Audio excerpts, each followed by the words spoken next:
Je n'ai jamais vu un débouche-toilette de ma vie, en fait. On voit le débouche-évier dans tous les dessins animés depuis qu'on est tout petit. Ils sont là dans les toilettes en train d'essayer de déboucher le truc. Et en fait, tout n'était que des mensonges.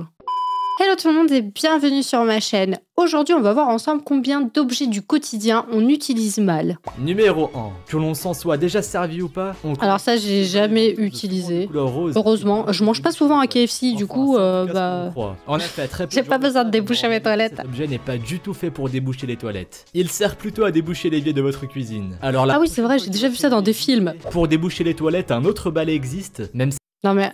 est-ce que quelqu'un a déjà vu un truc comme ça? Moi, j'ai jamais vu ça chez personne. J'ai même pas vu ça dans les magasins. Je n'ai jamais vu un débouche-toilette de ma vie, en fait. Mon Dieu, toute ma vie était un mensonge. On voit le débouche-évier dans tous les dessins animés depuis qu'on est tout petit. Ils sont là dans les toilettes en train d'essayer de déboucher le truc. Et en fait, tout n'était que des mensonges. Il est très difficile de boire une canette à la paille. Surtout quand il s'agit d'une boisson gazeuse. Si vous avez vu ma dernière vidéo sur les astuces de cuisine, je l'ai déjà faite. Et en fait, ça marche pas vraiment. Si t'as pas la paille de la bonne taille, ça ne fonctionne pas. En y passant votre paille... Genre, ça remonte en fait, parce que le truc s'accroche pas. Donc oui, ça marche, mais pas avec toutes les pailles. Le trou que l'on peut voir sur l'extrémité du mètre ruban sert lui aussi à quelque chose. On essaye de mesurer la hauteur d'un meuble en accrochant... Ah oui, c'est chiant, et le truc se plie comme ça dans tous les sens. En fait, il faut accrocher le trou sur un clou, et vous ne serez plus obligé de tenir... Mais non, mais là, ça devient compliqué. Si déjà, en plus, tu galères pour mesurer, alors bon courage pour planter un clou. Vous avez peut-être remarqué que l'extrémité du ruban est aussi dentée. En fait,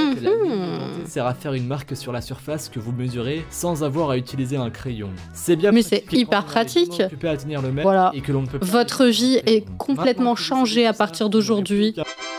Vous avez certainement constaté qu'elles ont... Ah oui, ça je sais, tu dois les mettre avec les machins dentés vers le bas en fait, enfin côté tête, je sais même pas comment dire. Pensez que le côté en forme de vague va vers l'extérieur, soit parce que c'est... Mais j'ai fait ça pendant des années, hein. Enfin je savais pas du tout, hein. C'est une coiffeuse qui m'a dit, tu sais c'est à l'envers. Mettre le côté plat vers le haut, cela permet de mieux tenir les cheveux, la crème hydratante. En effet, il paraît logique de l'appliquer sur la peau sèche puisqu'elle est censée vous hydrater. Mais malheureusement, c'est faux. Contrairement à ce que l'on peut croire, une crème hydratante... Mais non. Plus efficace si elle est appliquée sur une... Mais non, je suis sûre que c'est faux, mais je vais aller vérifier, mais c'est pas possible. Souvent dans les fast-food, vous pouvez verser votre... Ah mais attendez, moi je suis encore choquée avec le truc de la peau là. Non, mais c'est pas vrai. Depuis toutes ces années, j'utilisais tous ces trucs de la mauvaise manière, mais je ne sers à rien, je vais aller m'enfermer dans une montagne. Non mais alors ça c'est un truc de film américain, on est d'accord, on a quasiment jamais ça dans les restos en France. Ce n'est pas le pot qui ne contient pas assez de sauce, c'est vous qui ne l'utilisiez pas correctement. Si bah oui, c'est pas le pot qui est bête, c'est toi. Tendre les plis, vous vous retrouverez avec un pot beaucoup plus grand et ah oui, c'est bien debout. Pratique. Ah oui quand même, voilà la quantité de sauce. Un pot de beurre de cacahuète, souvent il arrive que toute l'huile qu'il contient se soit séparée du reste et soit remontée tout en haut. Et si vous avez le courage de tout mélanger avant de vous servir... Ah non mais moi je mélange pas, en fait je prends du sopalin et je mets comme ça pour que ça absorbe un peu le gras. Heureusement, il existe une solution. Je sais hein, que c'est pas comme ça qu'il faut faire, hein. Arrêtez de me juger. Hein. Pot à l'envers. Et oui, mais oui, mais après, il y en a partout sur le couvercle, c'est dégueulasse ensuite. Le cacahuète se mélangera tout seul. Numéro 8. Les paquets de chips, lorsqu'ils sont presque vides, on est obligé de plonger sa main à l'intérieur en risquant de... Et l'autre inconvénient, c'est qu'ils sont à moitié vides. Hein. Un paquet de chips, c'est 10% de chips, 90% d'air. Un paquet de chips sans se salir.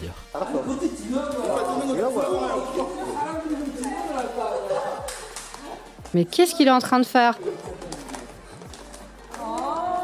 Non, mais je suis sûre que ça marche pas. Je suis sûre que ça ne marche pas. Je dois absolument essayer. Je dois aller chercher un paquet de chips et je vais absolument essayer ce truc, c'est pas possible. Je reviens. Alors, je suis de retour avec mon paquet de chips et je veux absolument voir si ça marche, cette technique. Alors, je suis désolée pour les bruits à côté du micro. Si je me pète une dent, mais j'attaque en justice le mec qui vient de montrer ce truc. Hein. Alors, j'ai réussi à faire un petit trou. Est-ce que ça va fonctionner? Je vais poser ça sur la table. Non, mais c'est... Mais c'est trop pratique, en fait. Mais c'est génial. Non, mais regardez-moi ça. Ça a fonctionné. J'ai un bol, maintenant. Mais c'est trop bien. Bon, bah du coup, je suis obligée de manger les chips ce soir parce que j'ai complètement massacré le sachet. Je me recoiffe. Bon, continuons.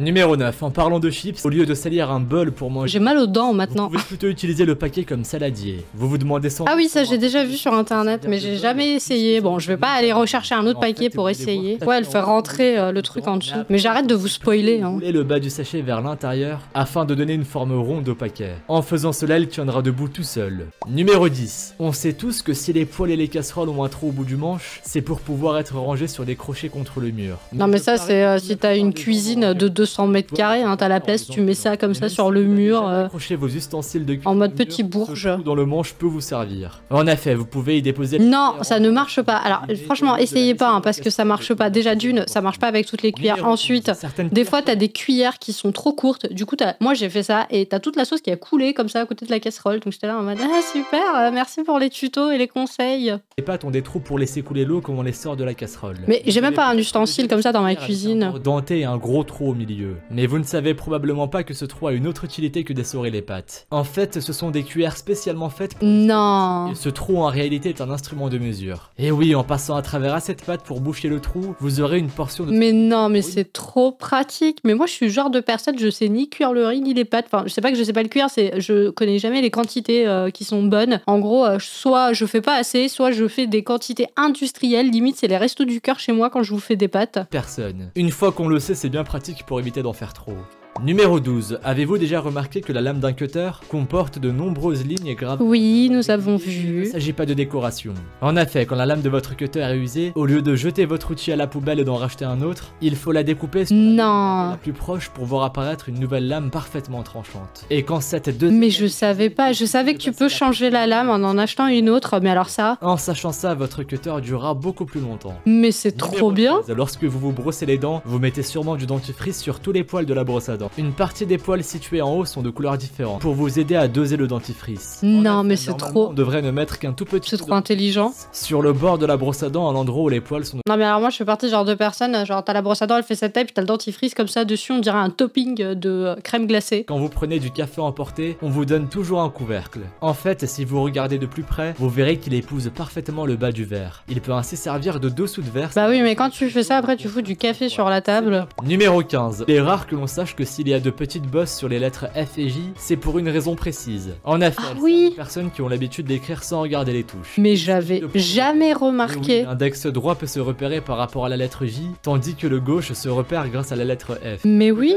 c'est exactement ça. Pour taper sur votre clavier, mais que vous ne vous en êtes jamais aperçu. Numéro 16. On continue avec quelque chose que vous n'avez sans doute jamais remarqué. Ah, je sais ce qu'il va montrer et je l'ai déjà fait dans une vidéo et ça marche. De papier aluminium de cuisine. Genre ça va te changer la vie, ça, de savoir ça, mais c'est génial. L'extrémité du rouleau. Si vous appuyez sur ces marques pour former deux encoches vers l'intérieur, vous verrez que ces deux morceaux de carton permettent en fait de tenir le rouleau. Ainsi, vous ne risquerez plus de sortir. C'est super pratique. Il sera beaucoup plus facile de le découper. Numéro 17. Pour finir, nous allons parler d'un objet que vous utilisez. Ah, mais c'est quoi cette façon de mettre du lait là, mais doucement? Pour ne pas manipuler correctement. Vous faites sûrement partie des gens qui ont du mal à lait ou de jus d'orange. Voilà, il faut le tourner. Et oui, vous devez la pencher du côté le plus éloigné du bouchon.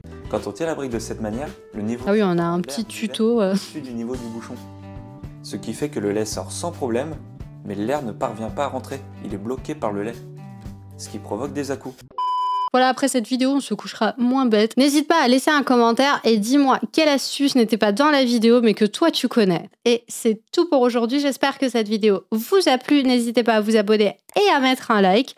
Moi, je vous fais de gros bisous et je vous dis à très vite. Ciao!